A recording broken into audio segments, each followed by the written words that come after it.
कर्मियों की सैलरी के ऑर्डर जारी, इन्हें मिलेगा 5,000 तक लाभ। नमस्कार, मैं हूं वंचिता शर्मा और आप देख रहे हैं दिव्य हिमाचल टीवी और पेश है आप सभी के लिए हिमाचल आज का मुद्दा। हिमाचल में 3 जनवरी को पे रिवीजन रूल्स की नोटिफिकेशन जारी हुई थी। उसमें साफ किया गया था कि कॉन्ट्रैक्ट पर पे कमीशन लागू नहीं होगा, लेकिन नए पे कमीशन में ग्रेड पे और पे बैंड सब बदल गया। ऐसे में कॉन्ट्रैक्ट की सैलरी तय होना बाकी थी। अब ये ऑर्डर जारी हो गए हैं। ये सभी विभागों, बोर्डों और स्वायत्त संस्थानों पर लागू होंगे। ACS फाइनेंस प्रबोध सक्सेना ने ये ऑर्डर जारी कर दिए हैं। इसमें कई कर्मियों को 3 से 5,000 तक का फायदा होने वाला है। आखिर किसे कितना फायदा होगा, जवाब जानने के लिए आइए देखते हैं हम पहाड़ी का ये सेगमेंट अनिल अग्निहोत्री और जीवन ऋषि के साथ।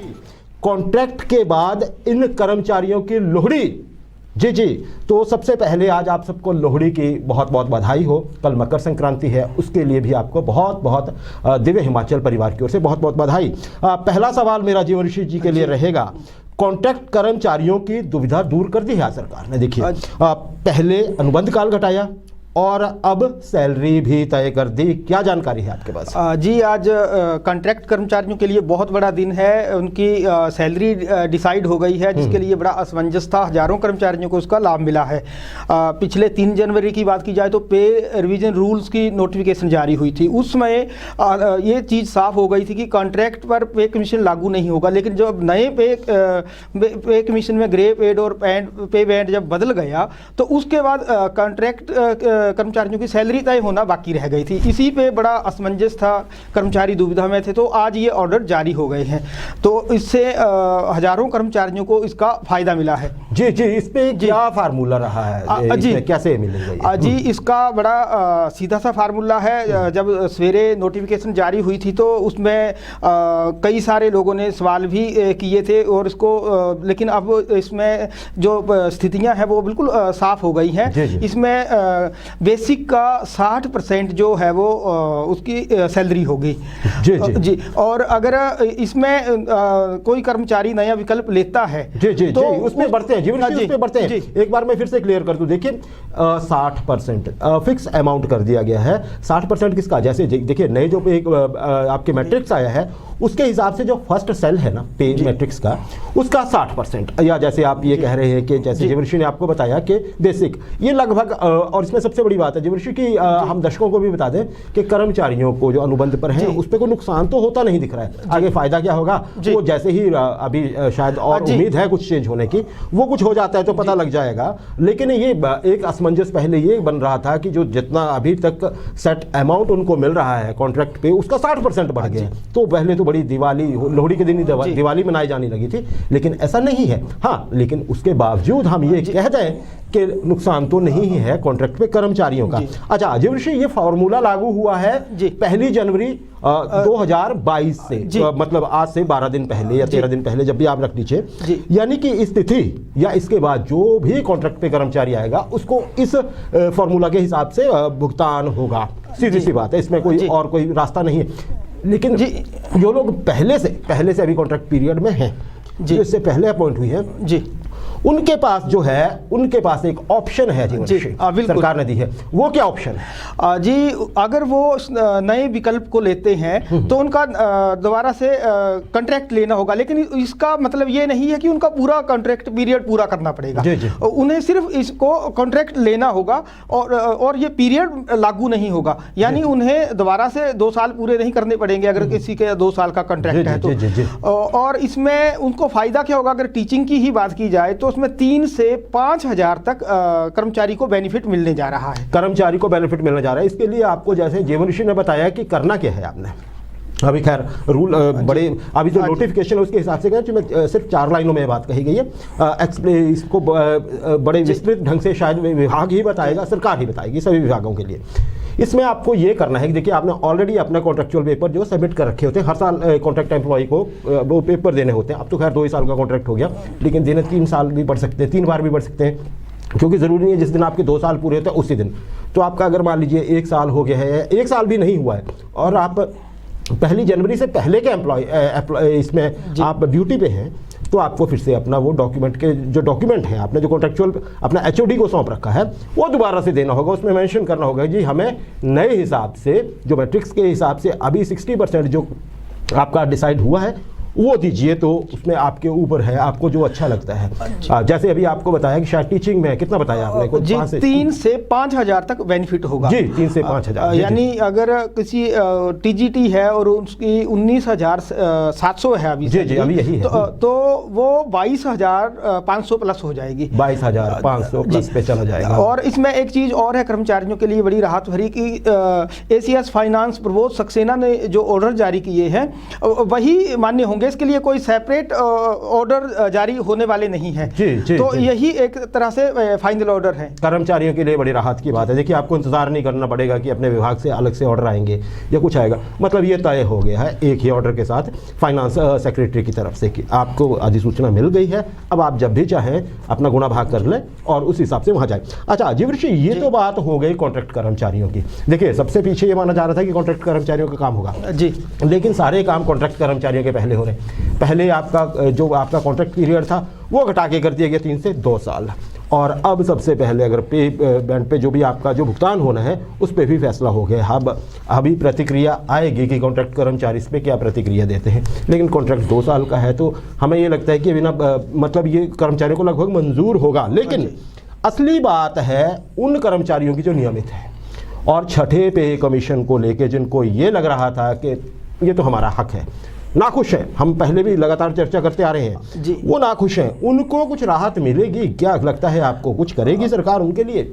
जी अभी 2012 में उन कर्मचारियों को एक तरह से राहत सरकार की ओर से जो दावे किए गए हैं वो राहतें दी जा चुकी हैं। अभी जो कर्मचारी रेगुलर हैं वो जो उम्मीद कर रहे हैं उस पर कोई बड़ा अपडेट नहीं है। जी जी, और इसमें हालांकि एक अगर अपडेट जो अभी चलते चलते हमें मिला है वो ये ज़रूर है कि देखिए सरकार ने जो कहा है कि हम एक कमेटी बनाएंगे। देखिए इस कमेटी को वैसे ना समझे आपके सवर्ण आयोग के लिए कमेटी का वादा हो गया या फिर आपके OPS के लिए कमेटी का वादा हो गया। वो बड़े लंबे इशू हैं जिनमें सरकार भी मतलब वो है कि अब इसको करें कैसे करें, वो कमेटी में विचार होगा। लेकिन जो फाइनेंस के मैटर होते हैं खासकर कर्मचारियों के, और ये पे कमीशन खासकर ले लें तो ये हमेशा कमेटी के थ्रू ही इसके डिसीजन होते हैं। इसको कोई सिंगल आदमी सिंगल हैंडेडली नहीं करता है क्योंकि सारे विभाग इसमें इन्वॉल्व होते हैं। कमेटी जो है वो जल्दी बन सकती है इसमें, और इसमें राहत की उम्मीद है। ये हम आपको कहना चाहेंगे, शायद इसी वजह से कर्मचारियों को भी ये है कि वो अपना ऑप्शन अभी तक नहीं दे रहे हैं। तो ये उम्मीद रखिए कि शायद थोड़ा बहुत आपको लाभ इसमें मिल सकता है। सरकार के ऊपर दबाव बहुत ज़्यादा है तो थोड़ा इंतज़ार इस पर भी किया जा सकता है। जो आपका लास्ट डेट है, आपने कौन सी ऑप्शन लेनी है, 2.25 लेनी है, 2.59 लेनी है, या फिर आप मांग रहे हैं कि 15% भी मिल जाए, उसमें थोड़ा एरियर का नुकसान होगा। चलिए वो अभी ऐसा है कि कुछ इसमें सोचा जा रहा है, इसमें सरकार ने पल्ला भी नहीं झाड़ा है। जीवऋषि, बाकी कर्मचारियों के वर्ग भी हैं, OPS की मांग उनमें प्रमुख है, जैसे अभी हमने चर्चा की। इसको लेके क्या जानकारी, उनकी कमेटी की बात हुई थी? अभी तक NPS जो कर्मचारी जो OPS चाहते हैं उन्होंने अपना अभियान बंद नहीं किया है, क्या जानकारी? जी वो आंदोलन तो और तेज होता जा रहा है। वो लगातार प्रदेश सरकार से मुलाकात कर रहे हैं, मुख्यमंत्री से भी वो कई बार मिल चुके हैं, लेकिन अभी तक उन्हें उस तरह से कोई उनके अनुसार कोई बड़ा आश्वासन नहीं मिला। हालांकि मुख्यमंत्री बार बार अपने बयानों में दोहरा रहे हैं कि वो कमेटी भी बना रहे हैं और बड़े पॉजिटिव वे से उनकी जो मांग है, बहुत बड़ी मांग है, उस पर विचार कर रहे हैं। जी, उस पर विचार कर रहे हैं। और हम पहले ही अपने सभी दर्शकों को और कर्मचारियों को बता चुके हैं कि अब इस कमेटी के गठन के लिए मंत्रिमंडल की इजाजत नहीं है, इजाजत की जरूरत नहीं है, ऐसा कहेंगे हम। मुख्यमंत्री को अधिकार है कि वे जब चाहें इस कमेटी का प्रारूप तय करके इसके संबंधित अधिसूचना जारी हो चुकी है। अब तो देखिए यही होना है, अध्यक्ष कौन है, इसके सदस्य कौन होंगे, सरकार की तरफ से कौन होगा, कर्मचारियों की तरफ से कौन होंगे, और उसका फ्रेम क्या होगा, और उसमें आप टाइमलाइन भी फिक्स होती है, एक लिमिट होती है, डेडलाइन होती है कि इसमें आपको देना है, क्योंकि चुनावी वर्ष है। तो अभी तक OPS के लिए आप ये समझिए कि OPS का भी चैप्टर बंद नहीं हुआ है। जीवऋषि, इसके अलावा अगर हम ये कहें कि डेट ऑफ अपॉइंटमेंट से सीनियरिटी जो मांग रहे हैं कर्मचारी, बहुत से कर्मचारी जिन्होंने 8 साल का कॉन्ट्रैक्ट भोगा है, 7 का, 6 का, 5 का, 3 का, वो सारे कह रहे हैं कि देखिए जी हमें थोड़ा सा उस डेट से आप वित्तीय लाभ नहीं देने हैं ना हमें जी, तो आप हमें तब से सीनियरिटी ही दे दीजिए, आगे तो हमें लाभ हो जाए, आगे तो नफा हो जाए। वो क्या राय जीवऋषि कि वो अपने ही कई कर्मचारी जो हैं जो उनके बाद कॉन्ट्रैक्ट पे आए थे उनके जूनियर बन जा रहे हैं क्योंकि उनका कॉन्ट्रैक्ट जल्दी पूरा हो गया, वो हुआ है ऐसा। क्या जानकारी है, क्या कहेंगे, सरकार की क्या मंशा है इसको लेके? जी, डेट ऑफ सीनियोरिटी से जो डिमांड कर रहे हैं कर्मचारी, ये बड़े लंबे समय से और बड़ी जोर शोर से ये मांग उठाई गई थी। जी। और इसमें जो अभी आपने कहा कि कई सारे कर्मचारी जो हैं वो जूनियर हो जा रहे हैं। मैंने कल हमें एक बैंक कर्मचारी का फ़ोन आया था, तो वो जो सीनियर था वो बाद में उसकी सीनियोरिटी नहीं बन पा रही थी। जी। तो उसमें एक तरह से निराशा थी। तो ये मुख्यमंत्री के अधिकार क्षेत्र में है, उन्हीं को इस पर कोई बड़ा फैसला लेना है। जी बिल्कुल। जीवनश्री जी ने जो आपको उदाहरण दिया, हमें पता है बैंक कर्मचारी सरकार के उसमें नहीं आते, पेरिफेरी में नहीं आते, लेकिन बहुत से विभाग ऐसे हैं, जैसे हमने कई बार आपको एग्जांपल दिए, जूनियर इंजीनियर्स, कई बिजली बोर्ड के उदाहरण है और शिक्षा विभाग के भी उदाहरण हैं, जहाँ पे जूनियर या क्लैरिकल में भी कई बार ऐसा हुआ है कि जो लोग कॉन्ट्रैक्ट पे थे उनसे पहले जो पीएन लगे हुए थे क्लास 4 थे, वो उनसे पहले प्रमोट होकर क्लर्क बन जाते हैं। क्लर्क का टेन्योर बाद में पूरा होता है, रेगुलर बाद में होते हैं, वो उनके जूनियर बन जाते हैं, वही क्लास 4 से जो उनके अंडर पहले काम कर रहे होते हैं। तो ऐसे बहुत सारे हैं, मांग बहुत जेन्युइन है। लेकिन अब इस पर क्या होता है, हम पहले भी आपको बता चुके हैं कि इसके ऊपर जो है ये मुख्यमंत्री, ये कहा गया है जब भी ये जेसीसी के अब डिटेल्स हमारे सामने आई थी कि इस पर मुख्यमंत्री सरकार बैठेगी और कर्मचारी नेता भी बैठेंगे और इसका हल निकालेंगे। अब वो हल कैसे निकलता है, हालांकि मांग यहाँ भी कमेटी की है, लेकिन कमेटी पे अभी तक सैद्धांतिक सहमति तो थी, कोई नोटिफिकेशन वगैरह नहीं है। जी, एक और अगर हम देखें, आउटसोर्स कर्मचारी बहुत ज़्यादा है, हजारों कर्मचारी हैं विभिन्न विभागों में, लगभग सभी विभागों में। वो बड़े दिनों से कह रहे हैं जी हमारी तो कुछ कर दीजिए आउटसोर्सिंग का। तो आउटसोर्स का अब सब कमेटी तो बनी हुई है, क्या आपके पास अपडेट है? जी, सब कमेटी बनी है, लेकिन अभी तक उसकी मीटिंग नहीं हो पाई है। मंत्री महेंद्र सिंह इसके अध्यक्ष हैं, तो उसकी लंबे समय से मीटिंग की बात की जा रही थी, लेकिन वो अभी तक नहीं हुई है। तो इस वजह से आउटसोर्स कर्मचारियों का इंतजार लंबा खिंच रहा है। लेकिन अगर पिछली ओपीएस और इनकी डेट ऑफ सीनियोरिटी या आउटसोर्स कर्मचारियों की अगर कंपैरिजन करें तो आउटसोर्स कर्मचारियों के लिए ज़्यादा उम्मीदें हैं। उम्मीदें ज़्यादा है क्योंकि इनकी कमेटी ऑलरेडी बनी हुई है और 31 जनवरी तक सारी डिटेल विभागों से मांगी गई है। कमेटी की बैठक ऑब्वियसली उसके बाद ही हो पाएगी। और ये हमारे पास जो जानकारी है कि इनके पास लगभग एक प्रारूप बना हुआ है कि नीति क्या बननी है, लेकिन सारा रिकॉर्ड उससे पहले चाहिए। वो कॉन्ट्रेक्चुअल उसमें डालें, चाहे कर्मचारियों को पक्का करें, या फिर ये है कि पर ये सरकार बार बार कह चुकी है कि आपकी जॉब एश्योरिटी हम देते रहेंगे, मतलब आपको निकाला नहीं जाएगा एसएमसी टीचर्स की तरह। अब ये अलग बात है कि एसएमसी टीचर्स को पक्का करने को लेकर कई बेरोजगार संगठन भड़के हुए हैं। वो ये कहते हैं कि जी देखिए अब एसएमसी टीचर हैं हमारे पास लगे हुए हैं, लगभग 2500 हैं, तो मतलब अब नई नौकरियां नहीं निकल रही हैं उनकी वजह से, ना उन पर कुछ फैसला हो पा रहा है। अब एसएमसी अपनी जगह सही है और बेरोजगार अपनी जगह सही है, क्या कहेंगे जी? जी बिल्कुल, दोनों अपनी जगह सही है, क्योंकि सरकार ने जब एसएमसी को नियुक्त किया है तो उनको सरकार को चाहिए था कि जब पूरे देश में R&P रूल्स के तहत तैनातियां हो रही हैं तो इन भर्तियों को भी वो R&P रूल्स के तहत करते। तो उसमें जो बेरोजगार संगठन है उनका गुस्सा भी बिल्कुल जायज़ है, क्योंकि उन्होंने प्रॉपर पहले जमा 2 की पढ़ाई की है, फिर ग्रेजुएशन की है, फिर टीजीटी या कोई और डिग्री डिप्लोमा किया है, तो उसके बाद उन्होंने टेट जैसे एग्ज़ाम पास करके वो काबिल बने हैं कि वो टीचर बने या कुछ और इस क्राइटेरिया में आए। लेकिन जब एसएमसी या और भी कोई इस तरह की भर्तियां हुई हैं, पूर्व में बैकडोर एंट्रीज हुई हैं, तो उसमें पैट पीटी वगैरह के नाम लेते रहते हैं वो कि देखिए जी अब थोड़ी सी वैकेंसीज क्रिएट होती हैं हर विभाग में हर साल, सरकार को पता होता है अगर उतनी ही नियुक्तियों के लिए आप रिक्तियां निकालते हैं तो लोग आते रहेंगे मेरिट बेस पे। लेकिन होता क्या है, आपकी 200 कहीं पे रिक्ति बननी है, आप क्या या आप मतलब सरकार है, कोई भी हो, एक सरकार की इस सरकार की ये बात नहीं है, हर सरकार ने ऐसा किया है कि कहीं ना कहीं से आप अनबल कितना ज्यादा एम्प्लॉय रख लेते हैं किसी भी डिपार्टमेंट में या कई डिपार्टमेंट्स में कि उनको पक्के करते करते करते आगे वो प्रक्रिया रुक जाती है। बिल्कुल, ये बेरोजगारों का सबसे बड़ा जी बिल्कुल। और इसमें एक चीज़ और है कि जो क्वालिटी एजुकेशन की बात हिमाचल में होती है, हिमाचल खुद को रोल मॉडल के तौर पर पेश करता है या करने के दावे करता है, तो उस पर सवाल जरूर उठेंगे। जब तक इस तरह की भर्तियां होंगी तो उसमें बेरोजगार जो संगठन है उनका जो गुस्सा बिल्कुल जायज़ है।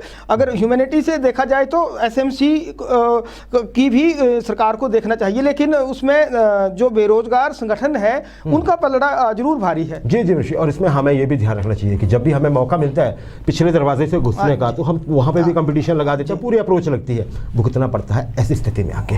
जब आपके पूरे बेरोजगार एक तबका ऐसा होता है जो आपके खिलाफ दिखने लगता है समाज में ही, ये अलग बात है। जब जी। और एक और चीज़ भी है, जब आप नियुक्तियां रोकेंगे, जैसे हमने कई बार कहा है कि जेई सिविल्स के पद नहीं भरे जा रहे हैं, बार बार 300 से ज़्यादा पद रिक्त है जीवन ऋषि। सड़कों की हालत देख लीजिए, पीडब्ल्यूडी की हालत देख लीजिए हिमाचल में, सड़कों के गड्ढे, नेशनल हाईवेज पे गड्ढे, कभी बुरी हालत है, मतलब सर्दियों की बारिश भी जो है वो सड़कों की हालत जो है वो खराब कर देती है। बिल्कुल, इस बार तो पैच वर्क भी नहीं हुआ है लोक निर्माण विभाग की ओर से, जो पिछले सीजन में किया जाता था उस पे भी ज्यादा कोई काम नहीं हुआ। जी बिल्कुल, पंचायतों में जो वेटरनरी सहायक रखे हैं जीवन ऋषि 900 के लगभग है, कई दिनों से इंतजार कर रहे हैं। हम ग्रामीण भारत की बात करते हैं, पशुपालन की बात करते हैं, हम कहते हैं सरकारी नौकरियों की तरफ ना भागें, लोग पशुपालन अपनाएं, उसके लिए पंचायतों में सहायक रखे हैं वेटरनरी सहायक, लेकिन उनके लिए सरकार कोई रास्ता नहीं खोल रही है। बिल्कुल, हमें बस खबर ये आती है कि जी देखिए वहां से ऑब्जेक्शन लग के आ गया। ऑब्जेक्शन लग के आया तो आप जरा सामने तो रखिए, ऑब्जेक्शन क्या लगा है, सरकार की मंशा क्या है।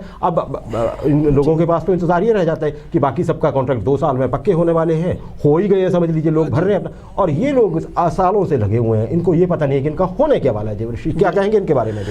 जी बिल्कुल, मैंने कई जगह से जो हमें सवाल आते हैं उसमें कई जगह से इन सहायकों के व्यथा बड़ी दयनीय है। वो कहा जाता है कि उन्हें रूम तक नहीं है, प्रॉपर बैठने की जगह नहीं है, तो उनको पीछे मुंह खुर की बीमारी फैली हिमाचल में, तो यही लोग थे जिन्होंने लोगों का पशुधन बचाया है, जिन्होंने बिना, जब वैक्सीनेशन नहीं हो रहा था हिमाचल में, पहली बार ऐसा हुआ कि मुंह खुर रोग के लिए वैक्सीन ही उपलब्ध नहीं मिल पा रही थी, तो यही सहायक थे जिन्होंने इसके विकल्प खोजे और लोगों की एक तरह से सेवा की है इन्होंने, और हजारों पशुओं को जो है वो मरने से बचाया। और बड़ी बात है जीवऋषि, इसमें मंत्री जो है विभाग के, उनकी भी जिम्मेदारी बनती है, और जो विभाग को देख रहे हैं सचिव हैं जो विभाग के, उनकी भी जिम्मेदारी बनती है। देखिए आपका विभाग है, आपको देखना होगा, वही पीडब्ल्यूडी के बारे में भी है। अगर विभाग मुख्यमंत्री के पास है, मुख्यमंत्री व्यस्त हैं, तो जो आला अधिकारी इस विभाग को देख रहे हैं ना जी, उनकी जिम्मेदारी तो फिक्स होती है। आपके नीचे कितने लोग हैं जो नौकरी का इंतजार कर रहे हैं, जबकि आप भी जानते हैं कि इस चीज की आवश्यकता है जेई सिविल की पोस्टें भरने की। जीवऋषि, हम इन चीजों पर और भी चर्चा, बाकी भी लोग हैं हमारे पास, होम गार्ड्स की बात होती है, कभी भी ऑपरेटर्स की होती है, पंचायत चौकीदार की होती है, और भी बहुत सारे वर्ग हैं जो हमसे बात करते थे कि हमारी मुद्दे उठाएं। हम ज़रूर उठाएंगे आपकी बात, आप परेशान ना हो, हम आपके साथ हैं। जब तक आपको हक आपके नहीं मिल पाते, हम आपकी आवाज़ बने रहेंगे।